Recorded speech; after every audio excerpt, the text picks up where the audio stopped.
Hey friends, I'm Al. Welcome back to Al's Vinyl Collection. I'm just going through and trying to find, I suppose, new artists to branch into with these first listen videos. And I found a comment on a video rather, from a while back. Let me just verify this one, from Linda Foster. So thank you, Linda. This was on a community post that I put up a while back. But this is Kris Kristofferson. Now, I love Kris. I love a bit of Kris. Kris is on most of my playlists. I own the LP that this is coming from, but I've never listened to this song. I bought this LP for the song Loving Her Was Easier Than Anything I'll Ever Do Again. And I love that song. I really do. But I love Kris. I love The Highwaymen. And it's always a joy to hear songs that I've not heard before. Now, this song is called The Pilgrim, Chapter 33. I've done a little bit of research into this song. So The Pilgrim, Chapter 33, from the album The Silver-Tongued Devil and I, was released in 1971. The song is apparently inspired by his own life and the people around him, like Johnny Cash, who I'm a big fan of, and some of the other artists he admired at the time. The Chapter 33 subtitle is a nod to Kris Kristofferson's age when he wrote it, which I think is really nice. A really nice touch. I suppose the song is autobiographical, which is great. I love an autobiographical song. And apparently it is considered to be a tribute to the spirit and non-conformity and perseverance in the face of hardship, which I think if you've seen some of my videos, you'll know that's something that I stand for and I'm all here for. So, without further ado, let's listen to the song. It's 3 minutes and 9 seconds. I think that's going to be 3 minutes and 9 seconds. The best 3 minutes and 9 seconds of my day today, probably. I started writing this song about Chris Gantry. Ended up writing about Dennis Hopper and Johnny Cash and Norman, Norbert, Funky Donnie Fred, Billy Swan, Bobby Newirth, Jerry Jeff Walker, and Paul Siebel. He has such a great voice, like that, oh, down there, Ramblin' Jack Elliott had a lot to do with it. I love it. Ramblin' Jack Elliott had a lot to do with it.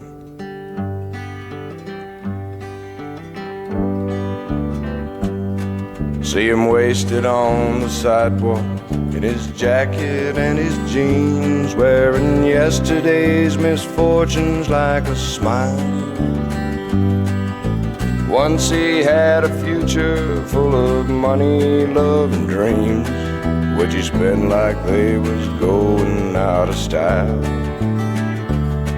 And he keeps right on a change, for the better or the worse, searching for a shrine he's never found, never knowing if believing is a blessing or a curse, or if the going up was worth the coming down. I have to pause it here because I have to say this. Kris feels very familial. Maybe because I've grown up, well, I say grown up, but spent the last kind of 6 or 7 years listening to a lot of country that is very similar to Kris and a lot of Kris's music. But I feel like at first it's like, okay, spoken intro, cool. The instruments came in and you think, okay, this is lovely instrumental. But then just reading and listening to the lyrics and hearing what he's saying, and it's like I feel like I've just been kind of, because at first it almost felt like in my heart, in my soul, when I was listening to it, I can almost picture like a train going through Midwestern America with the sunset coming down and that kind of, you're moving on, you're traveling on. But then the meaning just felt like it kind of just hit me. And I feel like I just suddenly, like out of nowhere, just suddenly resonated with it. But it felt like driving full speed into a brick wall. Like it suddenly just went from all nice songs that, oh man, this is resonating with me. And I can tell you where it was. It was the once he had a future full of money, love, and dreams, which he spent like they was going out of style. He keeps right on changing, for the better or the worse, searching for a shrine he's never found. And it reminds me of a song lyric I heard a while back. I believe it was from the band Bright Eyes, which was, I killed myself with changes trying to make it better. And it's like, it feels like most of my life recently has been trying to change and adapt to fit things and people, and trying to keep some constant purity in my life. And I'm very fortunate at the point where I found that now, at least. But this song suddenly just feels like I don't know. Never knowing if believing is a blessing or a curse, or if the going up was worth the coming down.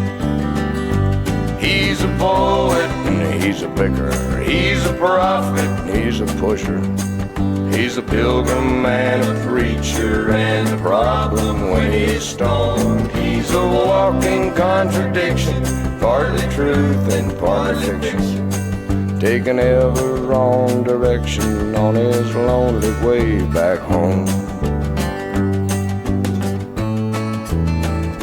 He has tasted good and evil in your bedrooms and your bars, and he's traded in tomorrow for today, running from his devil's lord, reaching for the stars, losing all he loved along the way. But if this world keeps right on turning, for the better or the worse, and all he ever gets is older and around, from the rocking of the cradle to the rolling of the hearse, the going up was worth coming down. He's a poet and he's a picker, he's a prophet and he's a pusher, he's a pilgrim and a preacher and a problem when he's stoned. He's a walking contradiction, partly truth and partly fiction, taking ever wrong direction on his lonely way back home. There's a lot of wrong directions on that lonely way back home.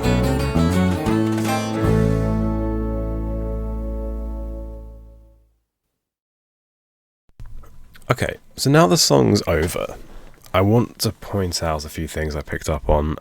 First, the lyrics are lovely. The song was lovely. Truly, I think that was... Kris always has really good work, really good works. But there are a few little things that... Firstly, it reminded me quite a lot at points of Sunday Morning Coming Down. If there's a correlation...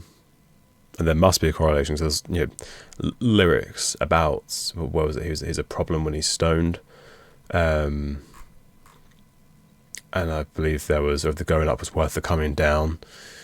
That's a great lyric. So that kind of, there's a fondness there, but also there was the line about he's traded in tomorrow for today, and that reminded me of me and Bobby McGee. Whereas I trade all of my tomorrows for a single yesterday, as he's traded in his tomorrow for today. I think that's just a running theme with Kris.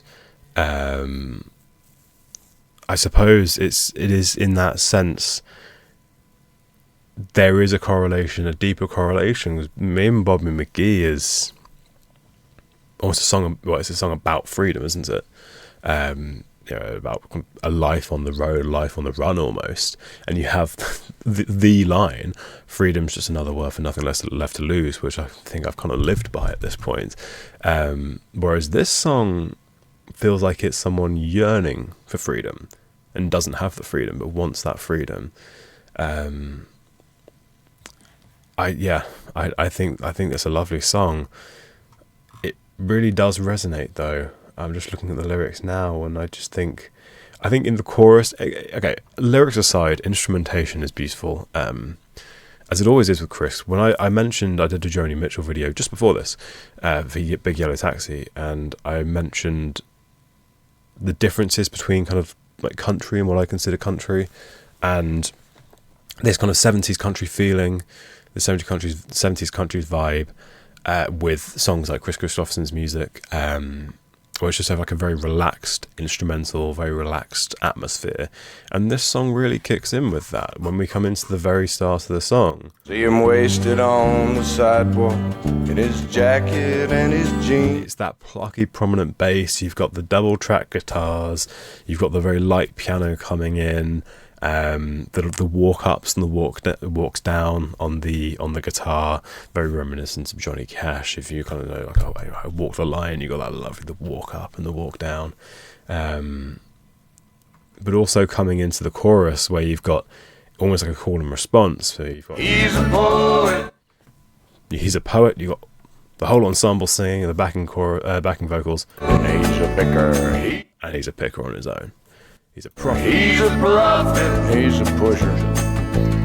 I really love that. And I think there is a beautiful simplicity to these old country songs where we don't have,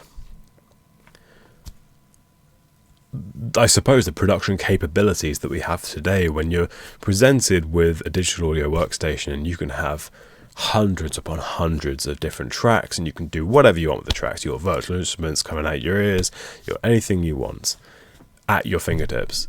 And then you come back to these analog recordings where they were limited by hardware capabilities. You can only have so many tracks, you can only do so much. And those songs, I'm going to say it, those songs do sound a degree better than the stuff that you hear today. But Kris is lovely. Kris is really, I can't believe I haven't heard that song before. I'm just looking at the album now, and there's a lot I haven't seen, actually. I think it really is just Loving Her Was Easier Than Anything I'll Ever Do Again from this album that I know, and I need to listen to that. I do. It's a really nice song. There's not much else to say, I think. Just like I said, it really resonates. I don't know if it's kind of like just feelings of kind of being a little bit hit by that song, kind of a little bit awestruck almost. The song felt like it kind of captured this struggle of, I don't know how best to word it, living a life that's true to your inner ideals, what you want from your life, whilst also trying to deal with your personal demons, I suppose. You got your wants, but you also have what's holding you back, and also societal expectations, which I think drag so many people down these days, or always have done. But it's a beautiful song. If there's any more Kris Kristofferson that you want me to listen to, please do let me know, because I love the music. I love hearing the messages that he gives off, and I just love the instrumentation in Kris's music. I think it's always gorgeous. But with that, thank you very much for sticking around to the end, for checking this out with me. If this is one of your favourite songs, and thank you for allowing me to share my first listen with you. If you enjoyed the video, then please do give it a thumbs up. It helps everyone out, really. And a vast degree of the people who watch these videos aren't subscribed. Now, subscribing is free. It helps me out tenfold. It helps push the channel out. It helps exposure. More people can find these videos. More people can share the journey. With all of us, we are kind of one big family here. So it's free to do. It's free to subscribe. If you want to I would unsubscribe just for that blunder there. It's free to subscribe. If you want to unsubscribe later, that's absolutely fine. It's free to sub, so it's not going to cost anything, but it helps everyone out here. With that, keep spinning those records. Have a brilliant rest of your day, and please let me know any other Kris Kristofferson songs or other songs in general that you want me to listen to. Anything similar to Kris, I would love to listen to. Take care.